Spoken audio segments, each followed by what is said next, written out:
कई वर्षों के बाद राधा जब बूढ़ी और कमजोर हो गई तो उन्होंने आखिरी बार श्री कृष्ण से मिलने का फैसला किया। अपनी पारिवारिक जिम्मेदारियों को पूरा कर राधा द्वारका की ओर रवाना हो गई। दुनिया की सभी प्रेम कहानियों में सबसे अनूठी राधा और श्री कृष्ण की प्रेम कहानी है। ऐसा इसलिए कि यह भौतिकता से परे था। आज भी कोई ही ऐसा श्री कृष्ण का मंदिर होगा जिसमें राधा जी की मूर्ति न लगी हो। हालांकि ये भी सच है कि कई जानकार राधा को काल्पनिक किरदार बताते हैं। ऐसा इसलिए कि राधा का जिक्र न तो महाभारत में है और न ही विष्णु पुराण या फिर भगवद गीता में ही इस संबंध में कुछ कहा गया है। वैसे दशम स्कंद में महाराज का वर्णन जरूर है और राधा का भी जिक्र है। ऐसे ही ब्रह्मवैवर्त पुराण में भी राधा का जिक्र मिलता है। कुछ जगहों पर ऐसा भी जिक्र मिलता है कि कृष्ण की 64 कलाएं ही उनकी गोपियां थी और राधा उनकी महाशक्ति थी। इसके मायने ये हुए कि राधा और गोपियां कृष्ण की ही शक्तियां थी जिन्होंने स्त्री रूप लिया था। बहरहाल सवाल उठता है कि राधा जी अगर काल्पनिक नहीं है तो उनका फिर क्या हुआ? आखिर कृष्ण से उनकी आखिरी मुलाकात कब हुई और राधा जी की मृत्यु कैसे हुई? इसे लेकर कई कथाएं हैं। इसी में से एक वह है जिसका जिक्र हम यहाँ करने जा रहे हैं। कृष्ण के वृंदावन छोड़ने के बाद राधा का क्या हुआ? राधा रेपाली नाम के गांव में रहती थी और यह वृंदावन से कुछ ही दूर पर स्थित था। दोनों के बीच प्रेम था। कंस के बुलावे पर जब श्री कृष्ण मथुरा जाने लगे पूरी वृंदावन नगरी शोक में डूब गई। राधा से मिलने श्री कृष्ण उनके गांव गए। दोनों ने एक दूसरे से कोई बात नहीं की। दोनों जानते थे कि उनके प्रेम में शब्दों का महत्व बेहद कम है।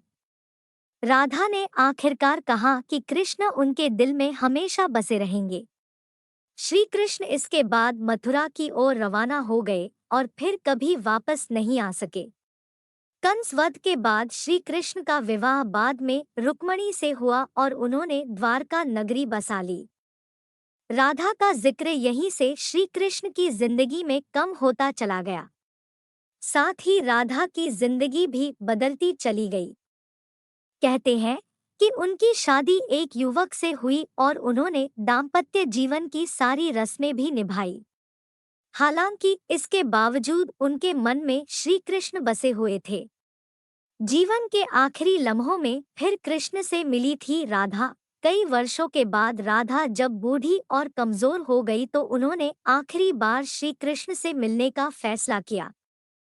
अपनी पारिवारिक जिम्मेदारियों को पूरा कर राधा द्वारका की ओर रवाना हो गई।